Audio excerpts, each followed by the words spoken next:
I made two channels out of the magenta channel. And the way that I did that was... Are you filming this?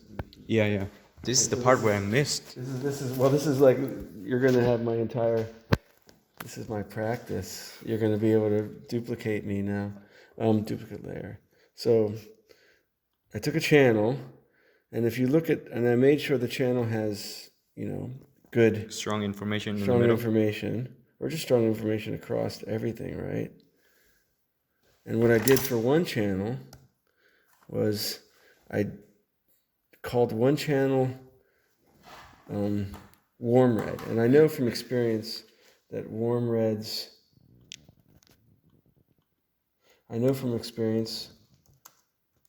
there's other ways to do this. I know from experience that warm reds tend to be in the sort of lighter areas in the image, and cold reds tend to be in the darker areas in the middle, just from the way that we look at images.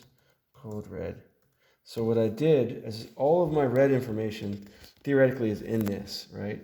But I want to have I want half of this that's cold red and half of it's warm red, and I want to take advantage of the layering of how things line up. So I actually want the darkest areas to be both warm and cold.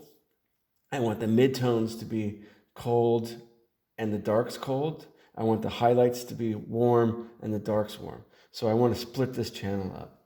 And the way that I'm going to do that is I'm going to take the red channel, the warm red, and I'm going to keep this, but I'm going to get rid of the midtones. And I'm going to do that just by going like this, 1, 2, 3. Midtones gone. Midtones gone, right? But the problem now is like this information is too light, and this is going to be too dark because this is where the two layers are going to overlap. So what I'm going to do is I'm going to redraw these in another place, and I'm going to line this up to there. I'm going to redraw these.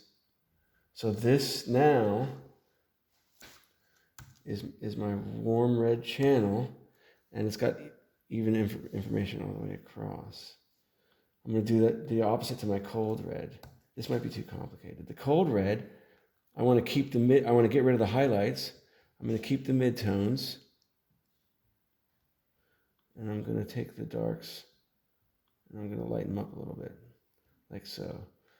So that's my cold red, and that's my warm red. So there's some places, so if you look at them together, I'm going to make there's some places where the darks all line up, and there's some places where they don't line up. Anyway, so I split it into two channels, and then I go back and I did some filters and stuff to them. I just did some various filters. That looks good. I did some various filters to it.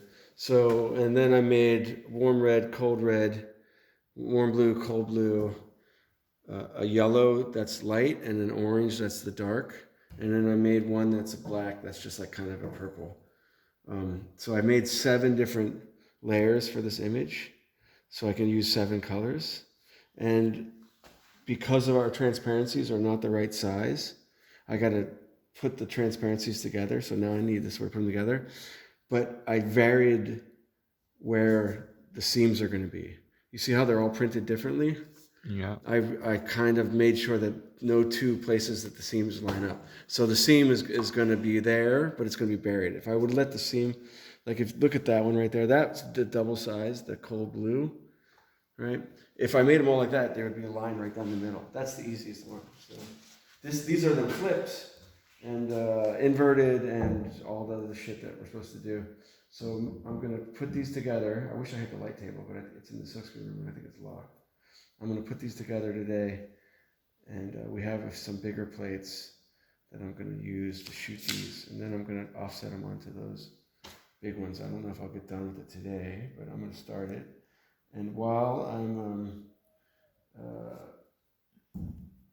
at some point when I have the etch time for these, Monday, Tuesday, I don't know, tomorrow, I'm going to reprint the one that I did, the 6-layer color one that I only have one good color one. I'm gonna print that one again.